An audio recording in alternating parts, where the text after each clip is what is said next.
पंजाब में स्थित सिख धर्म के 3 तख्त साहिबान वाले शहरों को पावन शहरों का दर्जा देना पंजाब सरकार के लिए बड़े सौभाग्य की बात है।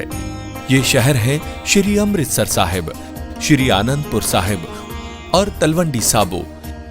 ਇਹ ਤਿੰਨੋਂ ਤਖਤਾਂ ਦੇ ਸ਼ਹਿਰਾਂ ਨੂੰ ਪੰਜਾਬ ਦੇ ਅਧਿਕਾਰਤ ਪਵਿੱਤਰ ਸ਼ਹਿਰ ਵਜੋਂ ਐਲਾਨ ਕਰਨ ਦਾ ਫੈਸਲਾ ਕੀਤਾ।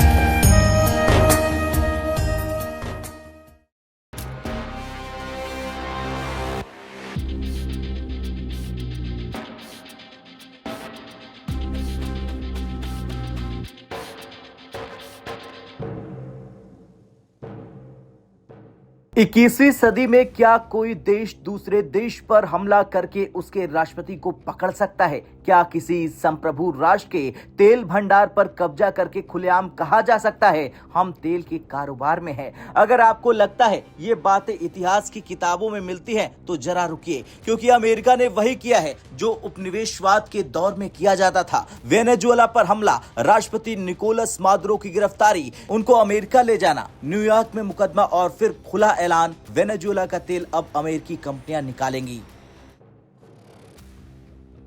आज के इस वीडियो में हम समझेंगे क्या अमेरिका ने वेनेजुएला पर कब्जा कर लिया? क्या तेल ही इस पूरे जंग की असली वजह है? अमेरिका चीन को तेल क्यों देगा? और सबसे अहम सवाल, भारत पर इसका क्या असर पड़ेगा?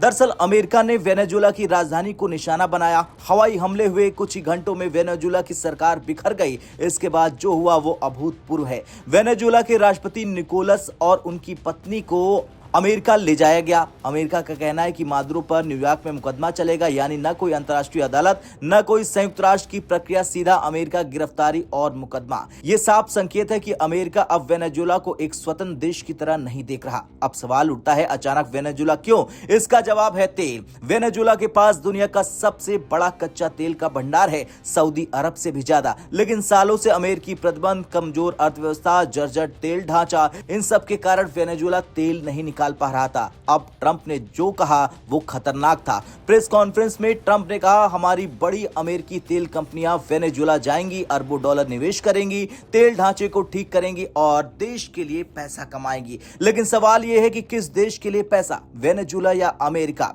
दरअसल ट्रंप ने साफ कहा, we are in the oil business, यानी ये कोई लोकतंत्र बचाने की लड़ाई नहीं, ये कोई मानवाधिकार मिशन नहीं, ये तेल का धंधा था।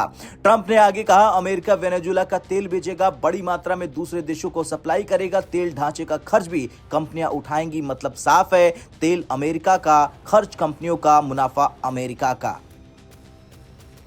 अब सबसे दिलचस्प मोड़ है अमेरिका और चीन, व्यापार युद्ध, टेक्नोलॉजी युद्ध और जियोपॉलिटिकल टकराव। फिर भी ट्रंप कहते हैं चीन को तेल मिलेगा, कोई समस्या नहीं होगी। ये क्यों? क्योंकि चीन दुनिया का सबसे बड़ा तेल आयातक देश है। वेनेजुएला का भारी कच्चा तेल चीन के लिए उपयुक्त है। अमेरिका खुद को दलाल बना रहा है, यानी वेनेजुएला अमेरिका के नियंत्रण में, तेल अमेरिका निकालेगा, बेचेगा चीन को और मुनाफा भी अमेरिका को होगा। ये नया उपनिवेशवाद है। सबसे बड़ा विरोधाभास, ट्रंप कहते हैं कि वेनेजुएला पर प्रतिबंध पूरी तरह लागू रहेंगे। तो फिर सवाल है कि अगर प्रतिबंध है तो तेल कैसे बिकेगा? जवाब है, अमेरिकी नियंत्रण में तेल प्रतिबंध नहीं माना जाएगा। यानी वेनेजुएला खुद तेल बेचे तो गैर कानूनी, अमेरिका तेल बेचे तो कानूनी। ये अंतर्राष्ट्रीय कानून की खुलेआम धज्जियां हैं। अब बात करते हैं भारत की। भारत दुनिया का तीसरा सबसे बड़ा तेल आयातक देश है। अपनी जरूरत का 85% तेल बाहर से मंगाता है। भारत पहले ही वेनेजुएला से तेल खरीदता रहा है, हालांकि मात्रा कम थी। अब 3 संभावनाएं बताई जा रही। पहली, तेल की सप्लाई बढ़ सकती है।